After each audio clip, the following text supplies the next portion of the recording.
I'd like to tell you about a friend of mine named Angela Reese. I first met Angela about 3 years ago at Crockett High School, where I did Young Life. Young Life is a high school ministry that seeks to share Jesus with high school students all across the world.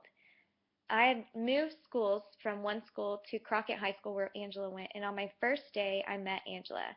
She came up to me, introduced me to all of her friends, and showed me around the school. I felt so blessed to know a student that didn't care who I was or where I came from, but just wanted to know me. I think she thought I was a new student, but it's okay, it worked out. Over the next few weeks, we developed a small group with some friends, and Angela was the glue to that group. She was the only reason they came. It wasn't for me. And so me and the 7 girls got really close to each other throughout the year. And at the end of the school year, they all decided they'd come to camp. And so we all went to Georgia together for the craziest week of our lives, and that's where I really got to know Angela.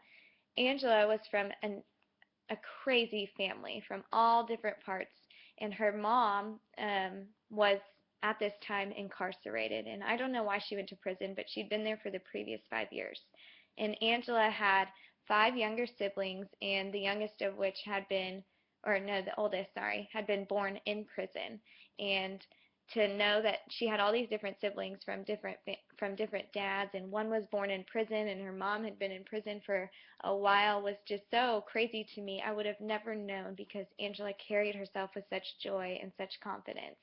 And even further into that, I found out that her family all lived with this man who her mom had dated at one point in life. His name was Anthony, and when he found out that she was going to prison and they'd have no guardian, they'd all go into foster care, he decided to adopt them all and became their new dad, which was so incredible. And she had this amazing role model in Anthony, and then not so great in her mom.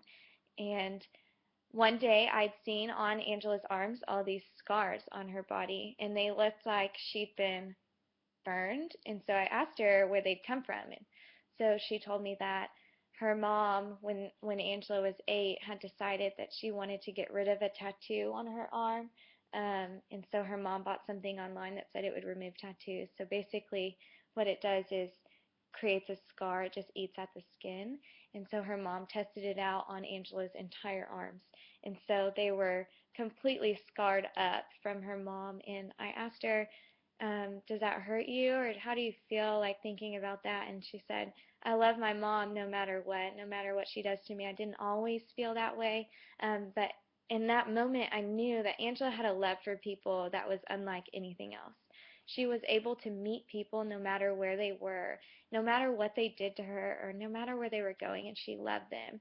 And Angela didn't have a very bright future. She was from a family that had fallen apart, and her mom was still incarcerated and still is today. And still, she walked forward knowing that every day was promised and was going to be good. And so, near the end of senior year, after we'd known each other for 2 years, she started applying for colleges, which was extremely late, and she got accepted into a great school in Maryland. And I never thought she'd go because that's so far and so much money, but she had worked every day for her entire high school career to go to college. And she went, and she's been there for a year, and she loves it. And still today she is a testament of loving others to people, and she has just totally changed the way I see loving people.